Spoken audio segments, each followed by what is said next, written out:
मैं चाहे जितना कुछ भी बोलूं, लेकिन मेरे शब्द आपके कार्य को मापने में असमर्थ होंगे। मैं कृतज्ञ राष्ट्र की ओर से आप सबके प्रति पुनः आभार व्यक्त करता हूं। साथियों, अब आतंकवाद के विरुद्ध लड़ाई केवल सुरक्षा का विषय नहीं, बल्कि नेशनल डिफेंस डॉक्ट्रिन का यह हिस्सा बन चुकी है। हम आपके साथ मिलकर इस प्रॉक्सी और हाइब्रिड वॉरफेयर को जड़ से समाप्त करेंगे। रक्षा मंत्री होने के नाते यह संकल्प मैं दोहराना चाहता हूं। अब हमारा भारत पहले का भारत नहीं है। प्रधानमंत्री के नेतृत्व का यह नया भारत का जन्म हो चुका है। मेरे बहनों भाइयों, हम हमारे आराध्य श्री राम के उस मार्ग का अनुसरण करते हुए आगे बढ़ रहे हैं जिसमें वह आसुरी शक्तियों के विनाश का प्रण लेते हैं।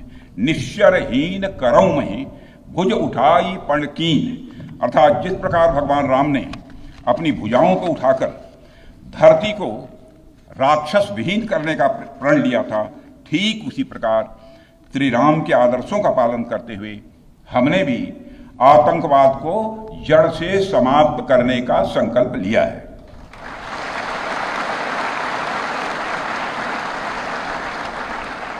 साथियों, प्रधानमंत्री मोदी जी के नेतृत्व में हमारी सरकार आने के बाद सैन्य मामलों को लेकर भारत की सोच और सामर्थ्य दोनों में अभूतपूर्व बदलाव आया है।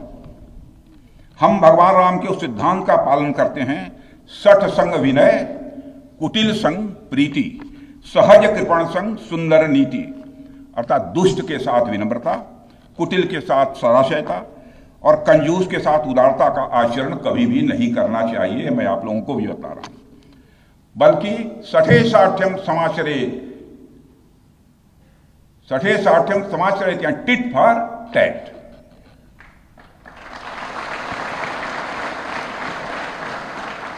साथियों, ऑपरेशन सिंदूर ने यह स्पष्ट संदेश दे दिया है कि हमने शांति के लिए जितना अपना दिल खोल कर रखा है, शांति को नष्ट करने वालों के विरुद्ध उतना ही अपना हाथ भी खोल कर रखा है। साथियों, एक और बात मैं यहां साफ कहना चाहूंगा कि ऑपरेशन सिंदूर अभी खत्म नहीं हुआ है। जो कुछ भी हुआ है वह सिर्फ एक ट्रेलर मात्र था। अब समय आएगा, जब भी सही समय आएगा, तो हम पूरी पिक्चर भी दुनिया को दिखाएंगे।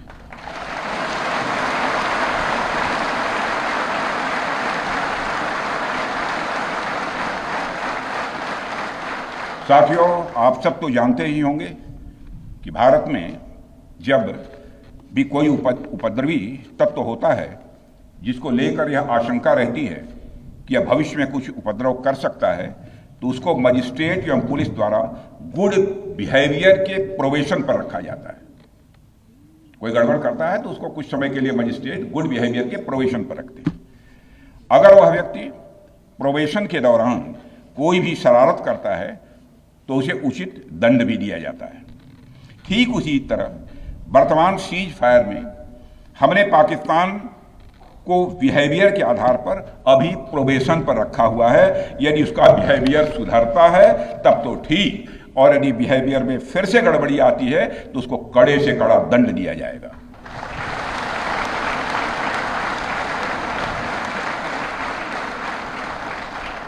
मैं फिर से इसे दोहराना चाहता हूं, अभी भारत ने पाकिस्तान को प्रोबेशन पर रखा है। वैसे भी माननीय प्रधानमंत्री ने हाल ही में एक बात बहुत साफ कही है कि आतंक प्रहार अब न्यू नॉर्मल है। यह न्यू इंडिया का न्यू नॉर्मल है। अब हमने साफ कर दिया है कि हमारी संप्रभुता को यदि कोई नुकसान पहुंचाएगा तो अब प्रहार भी झेलेगा। आतंकवाद का हम लाउडर और स्ट्रांगर जवाब देने के लिए तैयार हैं। साथियों, मैं जब देश के अलग अलग हिस्सों में जाता हूं तो एक बात हर जगह सुनने को मिलती है कि हमें हमारी सेनाओं पर गर्व है। और क्यों न हो,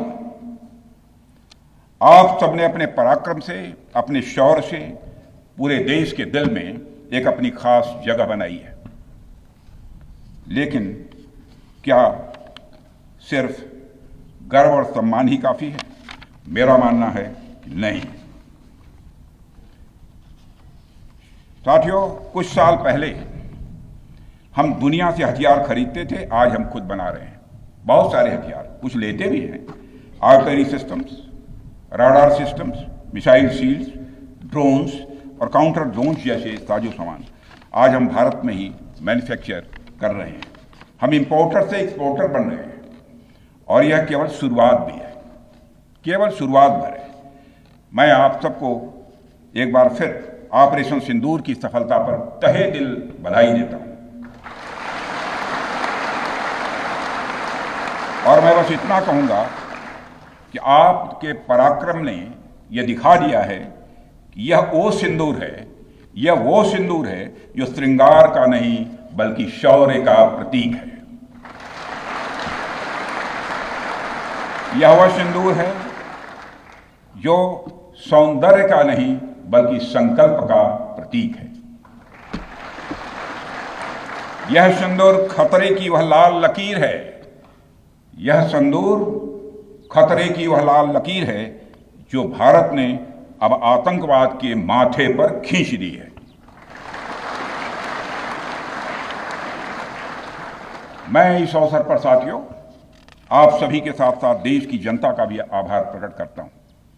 भारत की जनता ने एकजुटता और समझदारी का परिचय देते हुए आप सभी का, सरकार का, यानी पूरे देश का सहयोग किया है। इस लड़ाई में न केवल सरकार, आर्म्ड फोर्सेस और सुरक्षा बल, सभी नागरिक एकजुट थे और मैं कह सकता हूं कि भारत का हर नागरिक इसमें सिपाही की तरफ भागीदार था। मैं देश की उन माताओं को भी प्रणाम करना चाहता हूं जिनकी कोख से आप जैसे बहादुरों ने जन्म लिया है।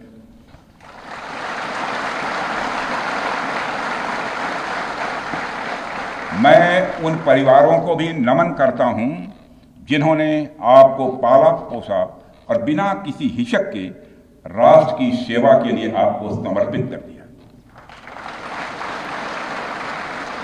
और मैं आपको आश्वासन देता हूं, सरकार और देश की जनता हर कदम पर, हर स्थिति में आपके कंधे से कंधा मिलाकर आपके साथ खड़ी है। और मुझे पूरा विश्वास है कि आपके सहयोग से हम इस पूरे रीजन में आतंकवाद का समूल नाश करेंगे, ताकि कल को कोई भारत की संप्रभुता के खिलाफ आंख उठाने की हिमाकत न कर सके।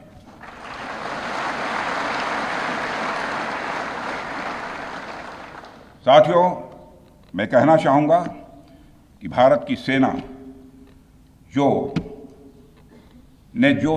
अदम्य शौर्य दिखाया है और सरकार ने जो अद्भुत कूटनीतिक परिदृश्य बनाया है, मैं फिर से दोहराना चाहूंगा, भारत की सेना ने जो अदम्य शौर्य दिखाया है और सरकार ने जो अद्भुत कूटनीतिक परिदृश्य बनाया है, उसके आधार पर मेरे बहादुर जवानों, आप आश्वस्त रहिए कि भारत के भविष्य का सूर्य प्रखरता के साथ उदित होने वाला है और यह सब रात के टिमटिमाते हुए नक्षत्रों की तरह बुझने वाले हैं।